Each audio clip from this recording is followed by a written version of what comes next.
Senator Sushek, Representative Holloway, members of this committee, people in the audience. I am pleased that the General Assembly decided to study the Common Core. Why? Because I cannot think of anything that is more important to our state than our having our 1.5 million children educated well, so that once they leave our schools, we can have some assurance that they will be successful regardless of whether they go to the job market right out of high school, to our community colleges, or to a university. And so today, I want to just briefly share with you some places in the general statutes for which we have looked very carefully to make sure that we follow the laws of our state. Second, I want to share with you what is the focus of the Common Core standards, and also to give you a history of how we got to the Common Core standards, and then to share with you throughout my presentation some information that may have taken legs of its own, which would not be grounded in fact. First of all, as Dr. Pierce pointed out, we have had a standard course of study for a long time in North Carolina. I, as a teacher, had to deal with changes in the standard course of study when I was a teacher. And during my time as state superintendent and as a person working in education, I have had to deal with changes in standards. What always happens when we have a change in standards is that our teachers get anxious. Why do they get anxious? They get anxious because they want to do the very best job they can for students in our state. And so they have a doubt about, well, do I have all the materials that I need? Do I have all of the textbooks do I need? Do I need more professional development in order to implement these standards? So those types of questions have been a part of the conversation since I was a teacher in Charlotte-Mecklenburg about, am I ready for new standards? The other point that is really important to remember, and Senator Tillman mentioned the National Assessment of Education Progress. In your statutes, it does say that wherever possible that we are to align our standard course of study with the National Assessment of Educational Progress. And so that has been a part of our work since 1997. So a part of all the work, and this is just a review of some of the information that Dr. Pierce shared with you. But let me just give you someone asked me the other day when Lieutenant Governor Dan Forrest and I were on a panel, just give us a 1-minute elevator speech about what are the Common Core standards.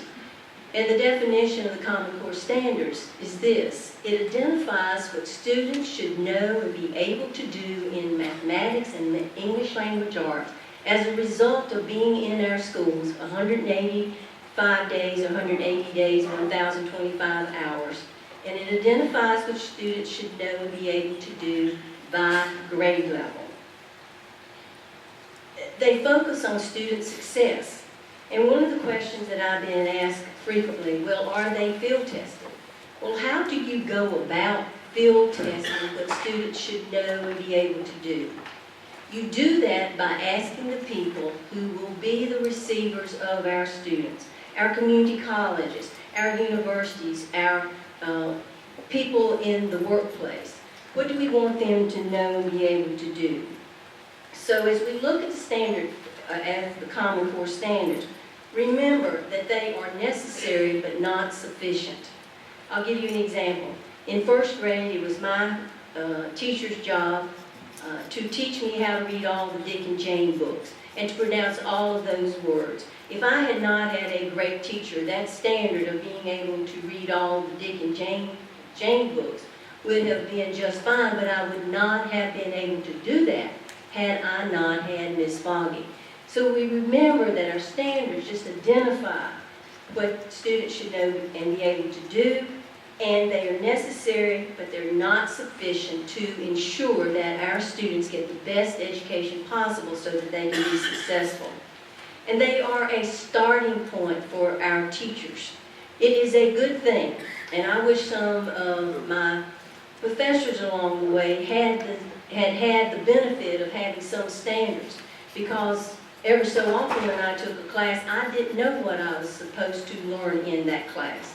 So the standards identify what students should learn as a result of being in that class, and it also identifies what what teachers should teach.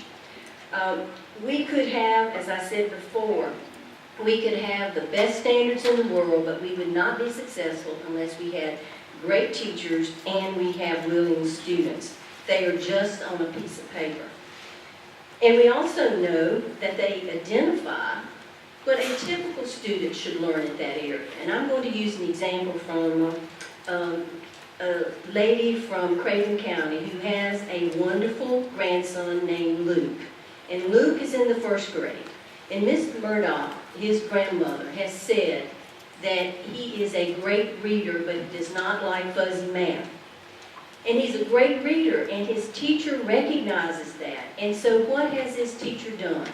She has given him an opportunity to go into a second grade class in order to be in the class with second graders. Why? Because he is well along the way of learning how to read as the standards point out for first graders. And he goes to the second grade. Well, we have to say that they're a starting point, and without standards, his teacher would not necessarily know that he has already accomplished first grade reading and he needs to be in second grade reading. So the standards are a place where we start what students should know and be able to do. And we have children with special needs. And as with any standards development, we always are concerned about our children with special needs and what additional assistance accommodations will they need in order to be successful.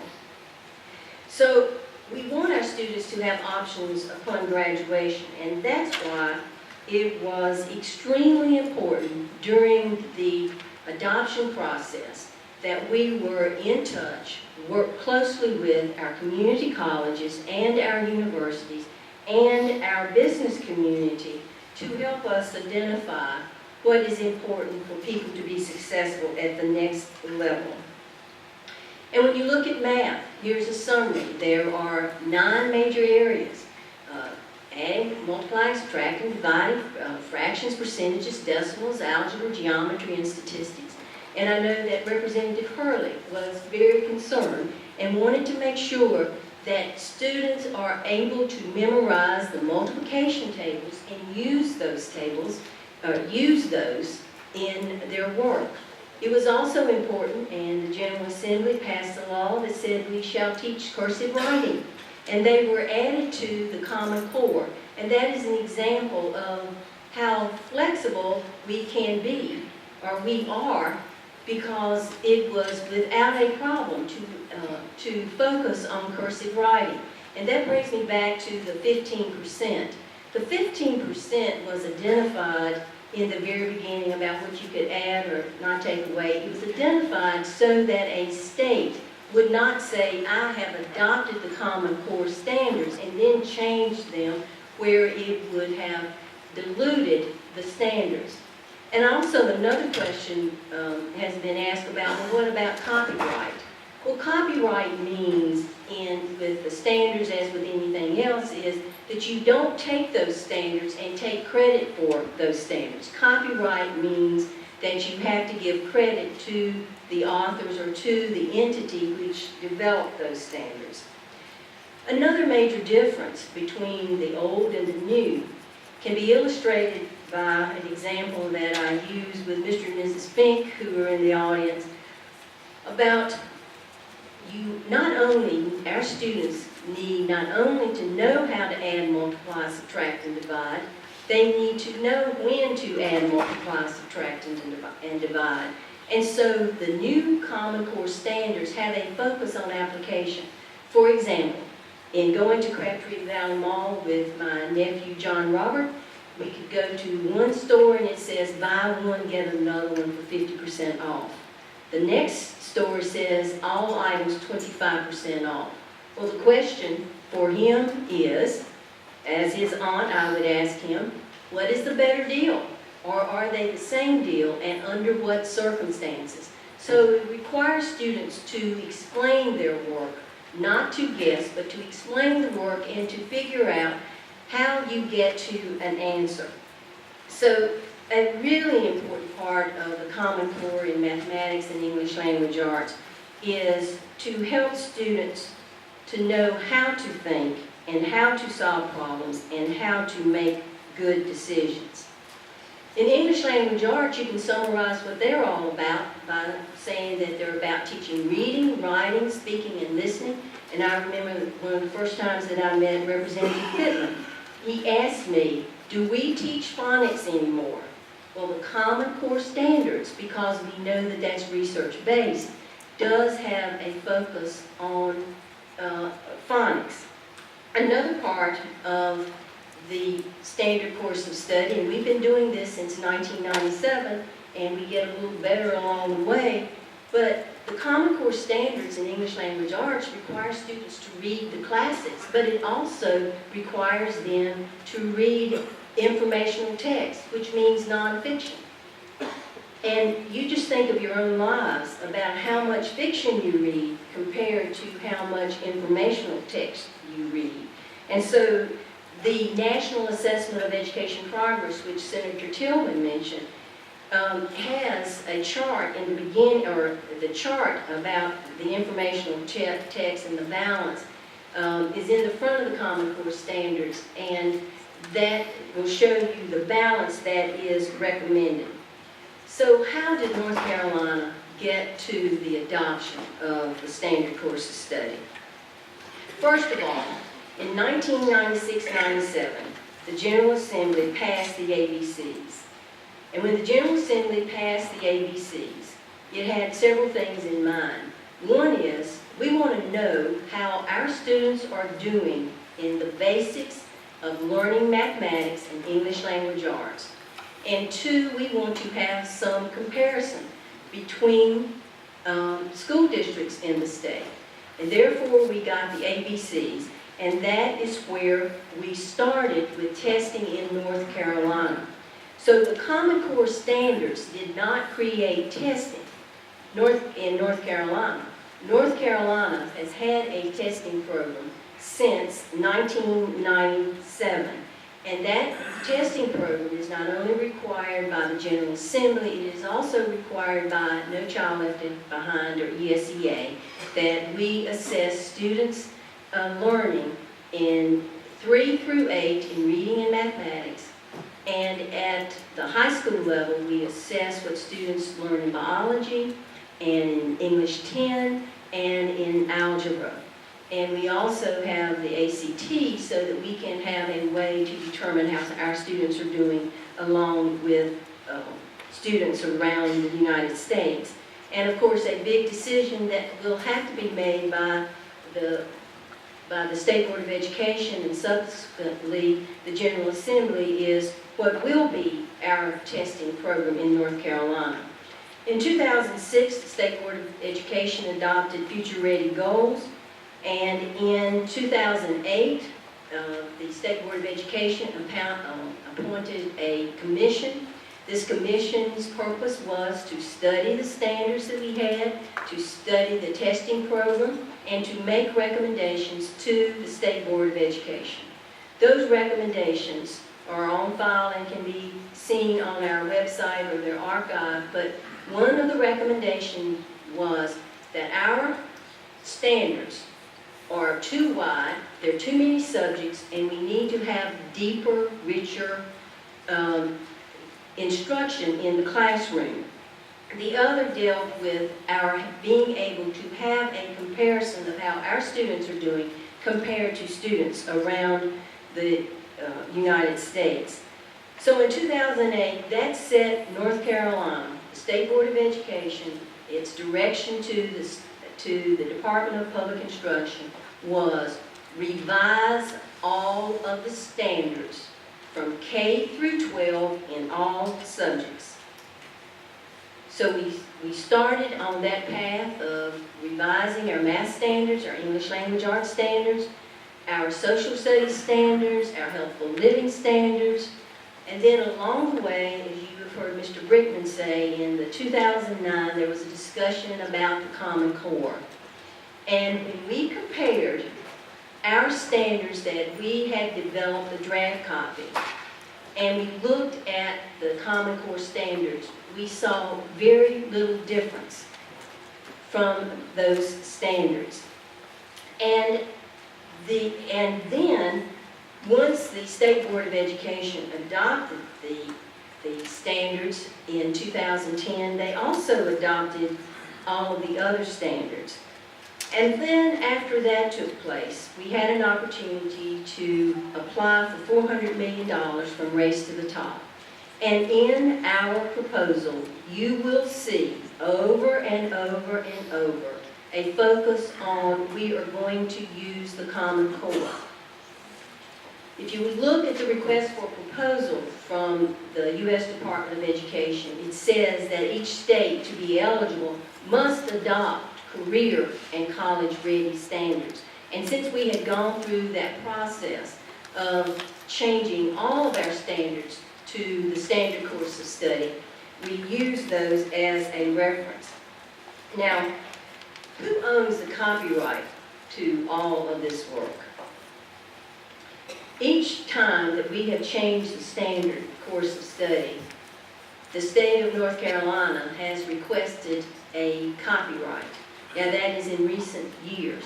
And so consequently with the Common Core, that standard, the people who helped develop it, the Chief State School Officers, of which I am a member, and the National Governors Association, copyrighted those materials. Not to prevent someone adding to those materials or to those standards, but to ensure that no one said that these are the Common Core when they are not the Common Core. An example is, I wrote a textbook, Computer and Business Careers. That book is copyrighted. Why? Because when it is cited, according to copyright law, my name, that book, has to be the reference. And that's the same thing with the with the Common Core standards. Now the other thing is, what students are going to be assessed on when it comes to going to college or when it comes to the universities should not be a secret. And consequently, with the alignment of the Common Core standards with what is assessed on ACT, SAT, the National Assessment of Education Progress, that is very positive for our students and our parents, because it shouldn't be a mystery when it comes to a child wanting to be admitted to the University of North Carolina at Chapel Hill or NC State or North Carolina A&T to try to have to figure out what's going to be assessed on an SAT or an ACT. So that is a very positive component of the work. And this was just recently issued, and I think Senator Tillman mentioned this. How do we stack up with other nations? Well, in mathematics, we are ranked 11th in the nation when it comes to TIMS in mathematics. And that says to me that we've got a lot of, we have a good foundation in our state to implement the more rigorous standards in mathematics. But I want you to just pay attention to one statement that it says that PISA assesses complex mathematical thinking, and that the Common Core standards are a valuable tool in order to focus on that work. Now, the big question, why has the community college system, the University Board of Governors, the North Carolina Chamber, the North Carolina Business Committee for Education, Governor McCrory, and all of the people that Dr. Pierce recommended, why, and the PTA, why did they endorse the Common Core standards? They endorsed the Common Core standards because of a belief that these standards will contribute to the economic development in our state by our having a quality workforce. The developmental process I just mentioned, but we developed those career-ready standards that I just mentioned. We had multiple rounds of feedback from people across North Carolina. PTA was very helpful with our getting feedback. The North Carolina Committee on Business Education was very helpful. We had public comment. We worked with people in the communities of English language learners and students with disabilities. Thousands of North Carolina educators and stakeholders were involved. In fact, we have a notebook this high of all of the meetings we held, of the feedback we received. So in June of 2010, the Common Core standards were adopted. You've heard information about the federal mandate. Chairman Covey addressed that. Data collection. The important component about data collection, and it's very near and dear to my heart, since someone stole my bank account number without having my check, and someone has stolen my credit card number twice.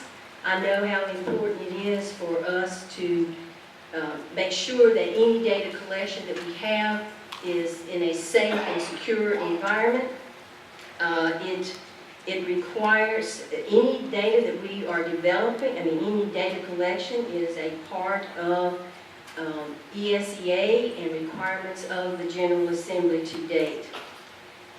The other thing about cost, and the big question here is, what if tomorrow someone said, we're going to eliminate the Common Core standards?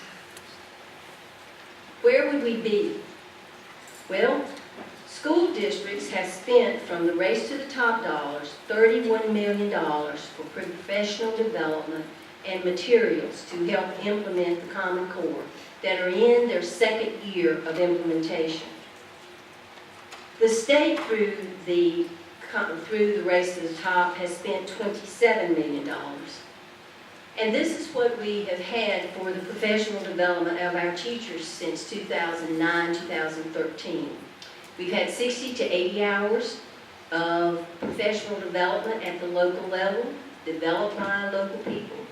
The General Assembly allowed the State Board of Education to waive an extra 5 days if it could be shown that those days would be used in order to improve student achievement. All school districts, except perhaps 2, used those 5 days 1 year and then the next year. And so teachers who were in our schools in 2010 have received over 60 to 80 hours of instruction. We provided summer institutes, we have online resources, we have webinars, and we have had regional meetings. So North Carolina has invested in making sure that every child is successful, that they have options. And the investment we have made in our teachers to teach rigorous standards, to help them as part of that journey, really, from my estimation, will put North Carolina in even a better place where we can have greater student achievement and greater success for the 1.5 students who go to our schools every single day. So. Thank you. If we leave that slide up for a moment, I do have a question of clarification if we could begin with that. When you say 60 to 80 hours, are you saying that each teacher, individual teacher, has received 60 to 80 hours of professional development on Common Core? Is that the statistic you're saying?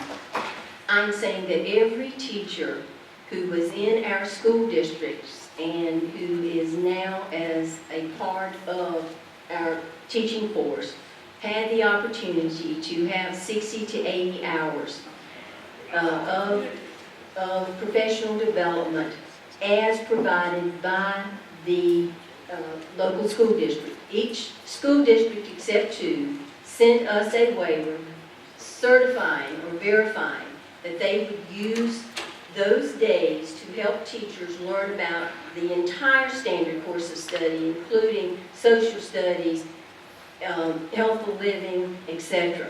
And if a teacher came to the classroom after 2010, then they would not have had those same number of hours. It really is important to note that it is a journey in teaching. And there should always be the opportunity for professional development. And since our state did not have dollars and you had to make some very difficult choices, we have used race to the top dollars in the absence of any state dollars for professional development. And as with any implementation, I know that there may have been inconsistent implementation of those 60 to 80 hours. All right, thank you. Senator Tillman. Mr. Chairman, thank you. Thank you, Madam Superintendent. You know, I like you. And I really like you. You're a thoughtful and you're a good salesman. But as Richard Petty says, there's a but coming. And I've got a couple of buts that I want to ask at least two questions. We talk about over-testing our kids.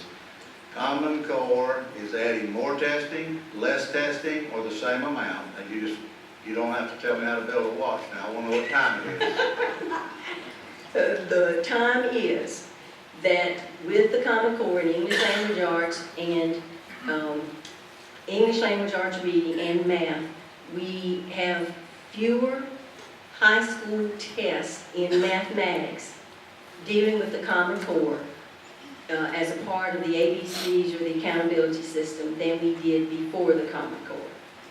Total number is down or up? Pardon? Total number of tests. For the accountability, down for high school, the same for elementary Thank you. and middle. Thank you. Senator Tillman, you have a follow-up. Okay. Follow-up question. This committee can write legislation, and it's eligible for the short session. And Lord knows, I don't know what we're going to do, but I want to ask you a couple of questions. Let's what ifs. We're going to have at least 3 more meetings. I don't know what will develop out of this. We're late in the game. We ought to have been doing this in 2010. We ought to have been doing this in 2010. But like the chamber and everybody else, we bought into it and passed the blooming bill. I had 50 senators one time sign a bill of mine that failed, so they didn't know what was in my bill. What I want to say now is if this committee were to come up with a new bill, and Common Core in my neck of the woods is poison language, it doesn't mean that that's the worst thing in the world, and it certainly doesn't mean it's going to be a panacea for making our kids learn more and know more either. It's not going to do either one necessarily. What I want to know is, if we name that thing like North Carolina standards, because I like state pride, I think we ought to brand North Carolina. We've bought into a national movement that's got some good standards, and some standards have rigor. Some are not great and age appropriate. Take the bad ones and throw them out and add our own, and have North Carolina standards. What if we were to do something like that? And then control our own curriculum. We get out from that copyright monkey if we call it North Carolina. I can't face voters at home if I call it Common Core anymore. I'm sorry, that's just me.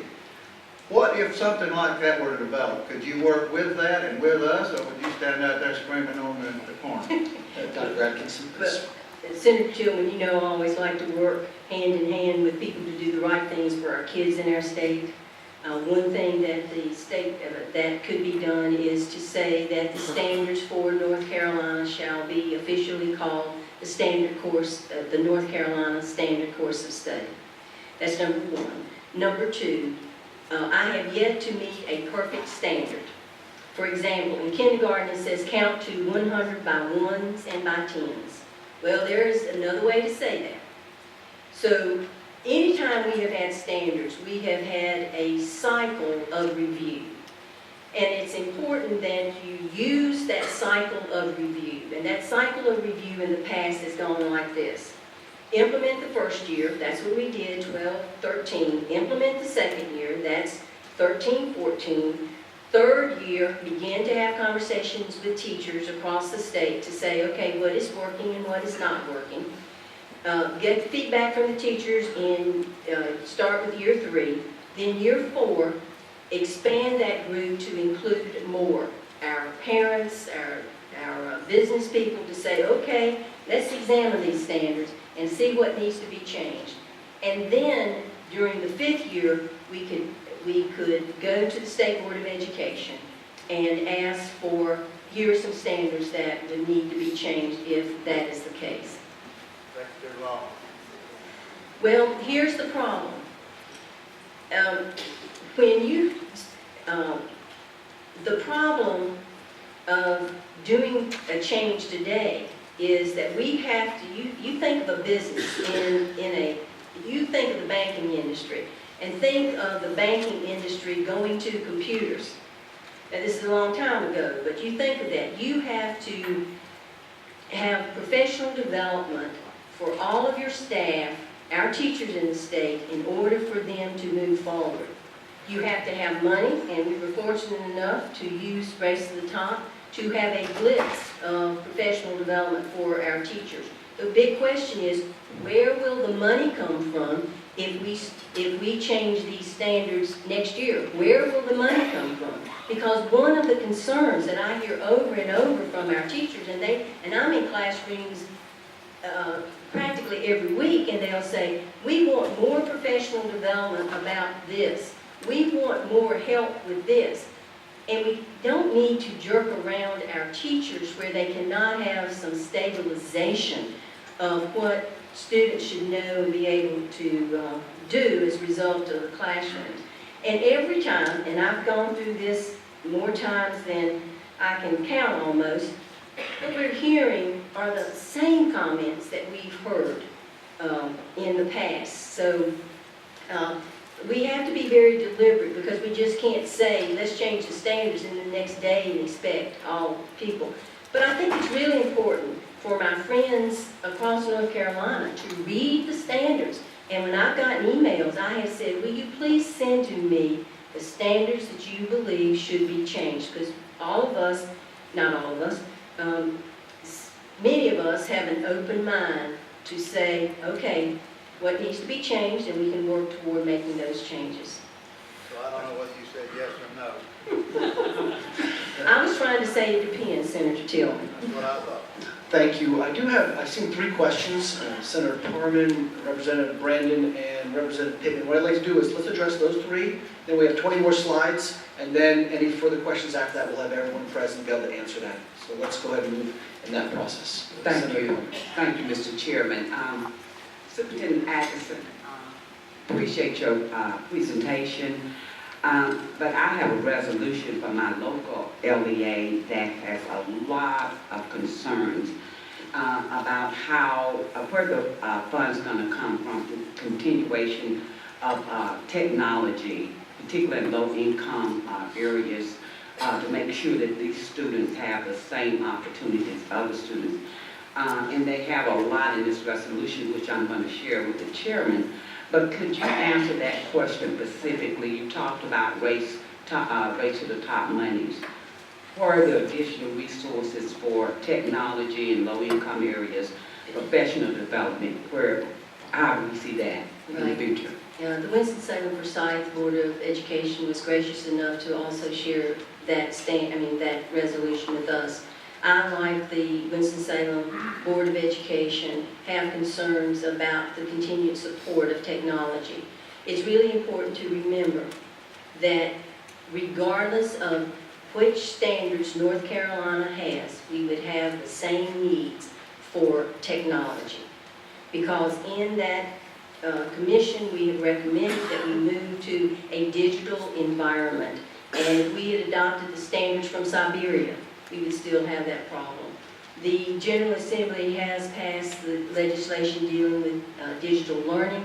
A part of that is to determine the educational needs, not educational needs, but the technology needs by school, by classroom.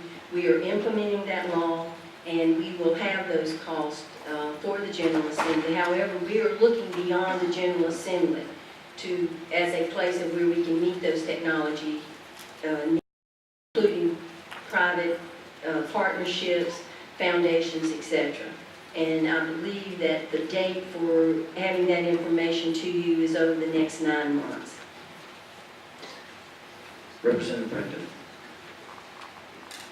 Thank you, Mr. Chair. Thank you, Dr. Atkinson, for your presentation. I just had a quick clarification question. You had stated in the process of getting here, when you looked at the Common Core standards versus the standards that we already had, they were very, very similar. Can you explain if our standards were very similar to the more rigorous standards, then why are we having such a discrepancy and such a bigger discrepancy than what you saw in terms of outcomes and test scores with the new testing to come in place? What would you say would account for that, if they were very similar? Right. Dr. Atkinson? Please remember that this is, we have just finished 1 full year of the implementation of the new standards. And when you heard Mr. Brickman speak, he was talking about the standards that we had in the pipeline. I mean, not in the pipeline, but the standards that we were using. What I was talking about were the standards when we were revising those standards. And so we took that as affirmation that the Common Core standards and what North Carolinians have said that is important in our community college system, our universities, and our businesses, or it was a confirmation or an affirmation that the Common Core standards were on target. The reason, or one of the reasons why we were very interested in adopting the Common Core standards is that we felt as if, as Mr. Brigham said, that we would have a greater influence on the materials that vendors develop, and that we would also have a way to compare our results if we tested the Common Core standards in North Carolina with other states. Thank you, and Representative Pittman. Thank you, Mr. Chairman. What I'm going to have to say is not so much asking questions, new questions, but at the end of what I'm saying, I will be, I guess, redirecting some old questions back to Dr. Atkinson. But Well, let me ask you at this point, do you think that would be most appropriate at this point or after we hear the last speaker, and then that would be kind of a general discussion for okay, I'll statements be, and things? yeah, it'd probably be better. I'll be glad to defer till then. Great, let's do that. We'll have you speak first after our last speaker.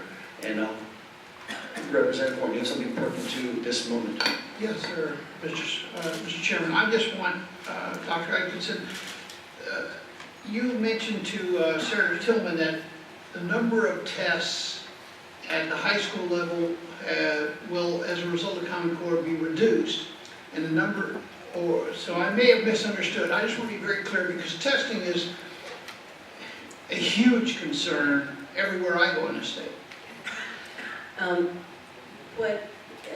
What I intended to communicate, and I was trying to do my best to meet his rules of yes or no, what I tried to communicate is that regardless of whether we have the Common Core standards, or we have the standards from Virginia, or we have the standards from Columbia, wherever we have those standards, we have testing.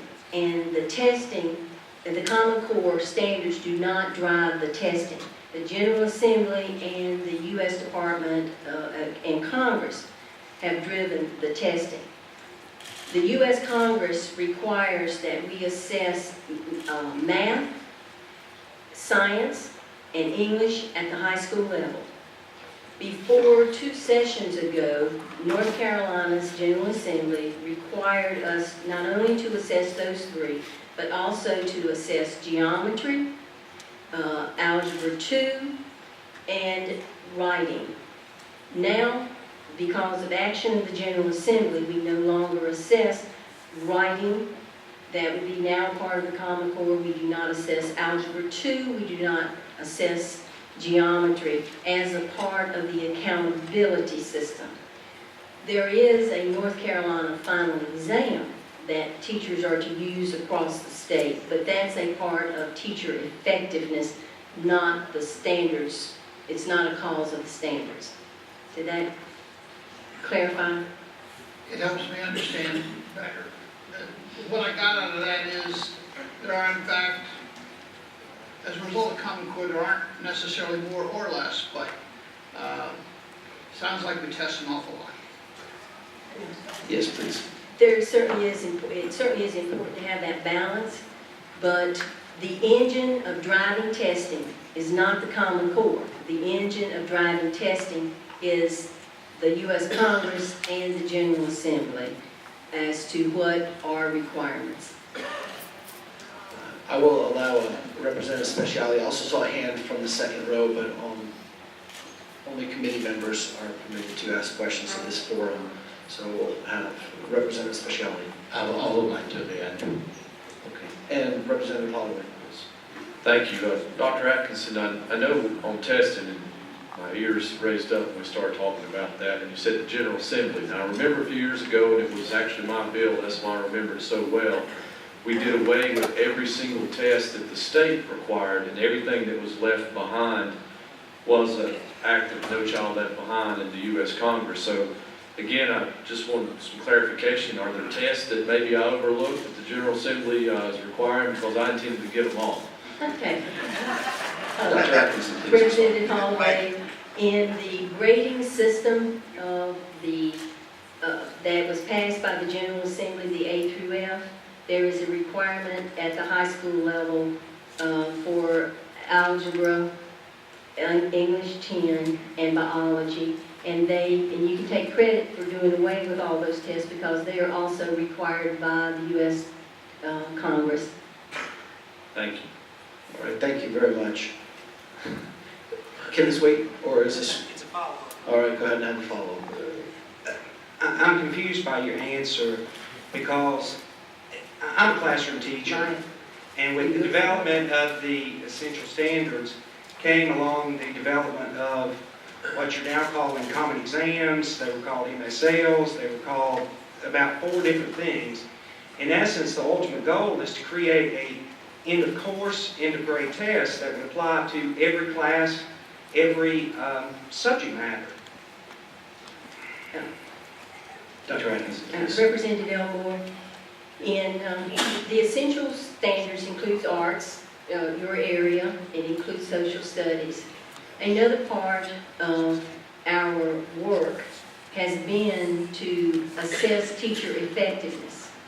And teacher effectiveness has what you have just described, to have assessments, North Carolina final exams, to assess the growth of students in a classroom. My big point is that those assessments are not driven by the Common Core standards. They are driven by the teacher effectiveness growth clause in the General Assembly. Says it is our intent to measure teacher effectiveness by using student growth. And also as a part of our ESEA waiver, No Child Left Behind, it requires us to have a teacher evaluation system. And that evaluation system includes student growth, which will be measured and can be measured in some cases, but not all subjects, such as art, to have a North Carolina final exam that will be used in every classroom in mathematics, English language arts, science, career technical education. That would be the same exam that teachers could use. We have yet to figure out, and we're working with people across the state about how you assess student growth in arts and healthful living, world languages, and we had some pilots. We did not get the results we wanted, so we were back at the drawing board in those areas. This has generated some good conversation. We'll allow one more question, and this will be the final one before we conclude the presentation. Thank you, Mr. Chairman. Thank you, Dr. Atkinson. The question that I have concerns the professional development. So one of the charges in this committee is to try to figure out how much is this thing going to cost us. You said the teachers were supposed to submit waivers.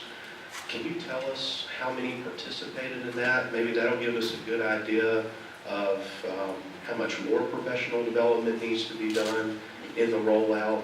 I think that's something the committee should know. Dr. Atkinson, please. Okay. Again, this makes the second full year of using the Common Core standards and the essential standards making up the North Carolina Standard Course of Study. To date, we have spent $27 million and local school at the state level to provide those workshops. And then $31 million of the race to the top has been spent by local school districts. It is important that we have an ongoing support system for professional development for our teachers. And as we wind down Race to the Top, we will be able to give a better answer with greater detail about the ongoing professional development. There are 3 factors. 1, the experience of the teachers, teacher turnover rate, all of those impact how much professional development that would be needed. Follow-up? Yes. follow-up. Yeah, but what I'm trying to get at is how far did that 37 million, 27 million, how far did it go? If teachers have to submit waivers to receive this, what percentage receive the training? Dr. Atkinson? Yes, each local board of education and the local superintendent submitted a waiver to say, instead of our children going to school an extra 5 days, we will use those days to do professional development about the new standard course of study.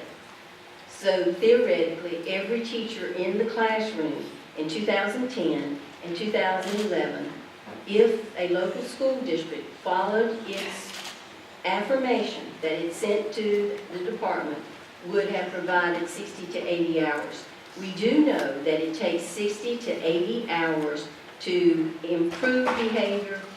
I don't mean improve behavior, but improve competence in a certain area. So the part of moving forward, we would need to make sure for our new teachers that we have sufficient resources to do 60 to 80 hours of professional development.